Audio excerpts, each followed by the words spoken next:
ഇന്ന് നമുക്കിവിടെ പാളയം കൊണ്ട് നമുക്ക് എങ്ങനെയാണ് ഫ്ലവേഴ്സ് ഉണ്ടാക്കുന്നത് നോക്കാം. അതിനു വേണ്ടി ഞാനിവിടെ ഒരു നല്ല പച്ച പാളയാണ് എടുത്തിട്ടുള്ളത്. അതിൻ്റെ മുകളിലുള്ള തൊലിഭാഗവും അതിൻ്റെ ആ പച്ച കളർ കാണുന്ന തൊലിഭാഗവും നമുക്ക് മാറ്റാം. ഇനി ഉണങ്ങിയ പാള വെച്ചും ചെയ്യാം, പക്ഷേ പച്ചയായിരിക്കും ഒന്നുകൂടി എളുപ്പം നമുക്ക് ചെയ്യാൻ വേണ്ടിയിട്ട്. അതുകൊണ്ട് ഞാനിപ്പോൾ ഇതിവിടെ നല്ല പച്ചപ്പാളയാണ് ഞാൻ നോക്കിയെടുത്തിട്ടുള്ളത്. നല്ല എളുപ്പമാണ് ഈ പാളപ്പൂക്കൾ ചെയ്യാൻ. മേലെയുള്ള അത് പറിച്ചു കളഞ്ഞാൽ മാത്രം മതിയാവും. എല്ലാവർക്കും ഈസിയായി വീട്ടിലിരുന്നൊരു ചെയ്യാൻ പറ്റിയ ഒരു നല്ല ക്രാഫ്റ്റ് വർക്കാണ്. തീർച്ചയായും എല്ലാവരും ചെയ്ത് നോക്കണം. എനിക്ക് വന്നിട്ട് പാളപ്പൂക്കൾ ഉണ്ടാക്കുന്നത് ഭയങ്കര ഇഷ്ടമാണ്. അതുകൊണ്ട് തന്നെ ഞാൻ എൻ്റെ വീട്ടിൽ ഒരുപാട് വെറൈറ്റി കളേഴ്സിൽ വെറൈറ്റി ഫ്ലവേഴ്സ് ഈ പാള വെച്ചിട്ട് ഉണ്ടാക്കിയിട്ടുണ്ട്. നല്ല ഭംഗിയാണ് കാണാൻ. പച്ചപ്പാള ആയതുകൊണ്ട് തന്നെ ഇതിൻ്റെ പുറത്തുള്ള തോടും ഉള്ളിലുള്ള ഇതും നമുക്ക് വലിച്ച് പറിച്ച് കളയാൻ വേണ്ടിയിട്ട് എളുപ്പമായിരിക്കും. ഇപ്പം എന്താ ഞാനിവിടെ ഫ്ലവേഴ്സ് ഉണ്ടാക്കാൻ പാകത്തിന് റെഡിയാക്കി എടുത്തിട്ടുണ്ട്. ഇനി നമുക്ക് ഇങ്ങനെ രണ്ട് മടക്കായി മടക്കിയിട്ടുണ്ട്. അത് ഞാൻ ഒന്ന് കട്ട് ചെയ്തെടുക്കാം.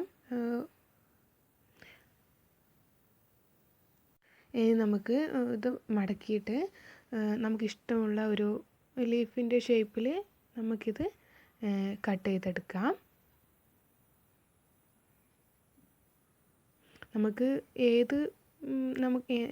എന്ത് മോഡൽ ഫ്ലവേഴ്സിൻ്റെ ഇതളുകൾ വേണോ അതുപോലെ നമ്മൾ മനസ്സിലുള്ള ഒരു ഊഹം വെച്ചിട്ട് നമുക്ക് കട്ട് ചെയ്ത് എടുക്കാം. ഇപ്പം ഞാനിവിടെ ഒരു ലില്ലിപ്പൂവിൻ്റെ ആകൃതിയിൽ ഒരു ലീഫ് പോലെ നീളമുള്ള ഒരു ലീഫാണ് ഞാനിവിടെ കട്ട് ചെയ്തെടുക്കുന്നത്. ഇതേപോലെ ഞാൻ കുറച്ച് ലീഫുകൾ ഇവിടെ കട്ട് ചെയ്തെടുക്കാൻ പോവാണ്.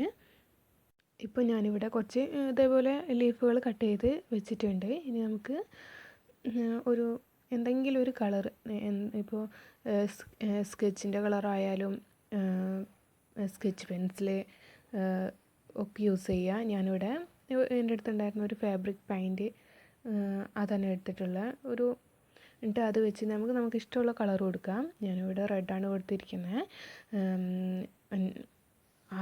ഇപ്പോൾ കളർ ചെയ്യാൻ വേണ്ടിയിട്ട് നമ്മൾ ബ്രഷൊന്നും യൂസ് ചെയ്യേണ്ട ആവശ്യമില്ല. എന്തെങ്കിലും സ്പോഞ്ചോ തുണിയുടെ പീസ് അതൊക്കെ വെച്ചിട്ട് നമുക്ക് വേഗത്തിൽ തന്നെ കളർ ചെയ്തെടുക്കാം. ഇത് ബ്രഷ് വെച്ച് യൂസ് ചെയ്യുമ്പോൾ നമുക്ക് ഒരുപാട് ടൈം പിടിക്കില്ലേ. അതുകൊണ്ടാണ് ഇങ്ങനെ ചെയ്തെടുത്താൽ പെട്ടെന്ന് തന്നെ നമുക്ക് കളർ ചെയ്തെടുക്കാൻ പറ്റും. നമുക്ക് ഒരു ഇതിൽ തന്നെ നമുക്ക് 2 കളർ യൂസ് ചെയ്യാം. 2 കളർ നമുക്കിഷ്ടമുള്ള നമ്മുടെ മനസ്സിൽ നമുക്ക് എന്ത് തോന്നുന്നു ആ ഒരു രീതിയിൽ നമ്മൾ ഐഡിയാസ് അനുസരിച്ച് നമുക്ക് എങ്ങനെയും കളർ ചെയ്ത് കൊടുക്കാം. ഞാനിപ്പോൾ ഇവിടെ ഒരൊറ്റ കളറേ കൊടുക്കുന്നുള്ളൂ.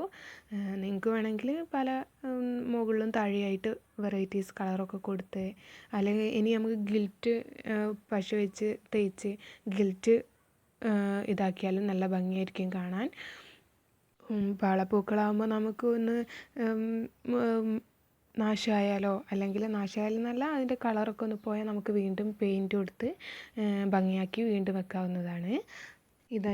ഞാനിപ്പോൾ ഇവിടെ കളറൊക്കെ എല്ലാ ലീഫിനും കളറൊക്കെ കൊടുത്ത് റെഡിയാക്കി വെച്ചിട്ടുണ്ട്. ഇനി ഞാനൊരു ഈർക്കിളിയാണ് എടുത്തിട്ടുള്ളത്. ആ ഈർക്കിളിയിൽ ഈ ഓരോ ലീഫ് നമുക്ക് ചുറ്റിയെടുക്കാം. നമുക്ക് എത്ര ഇതൾ വേണമെങ്കിലും ഒരു പൂവിൽ വെക്കാം. അതൊക്കെ നമ്മളുടെ ഇഷ്ടം പോലെ. പിന്നെ ഓരോന്നും ഞാൻ ഈ ഈർക്കിളിയിൽ ചുറ്റിയെടുക്കുന്നുണ്ട്. നൂലോ ചെറിയ കമ്പിയോ എന്തെങ്കിലുമൊക്കെ ഉപയോഗിച്ച് നമുക്കത് കെട്ടാം. നൂല് ഉപയോഗിച്ച് കെട്ടിയാലും നിൽക്കുകയൊക്കെ ചെയ്യും.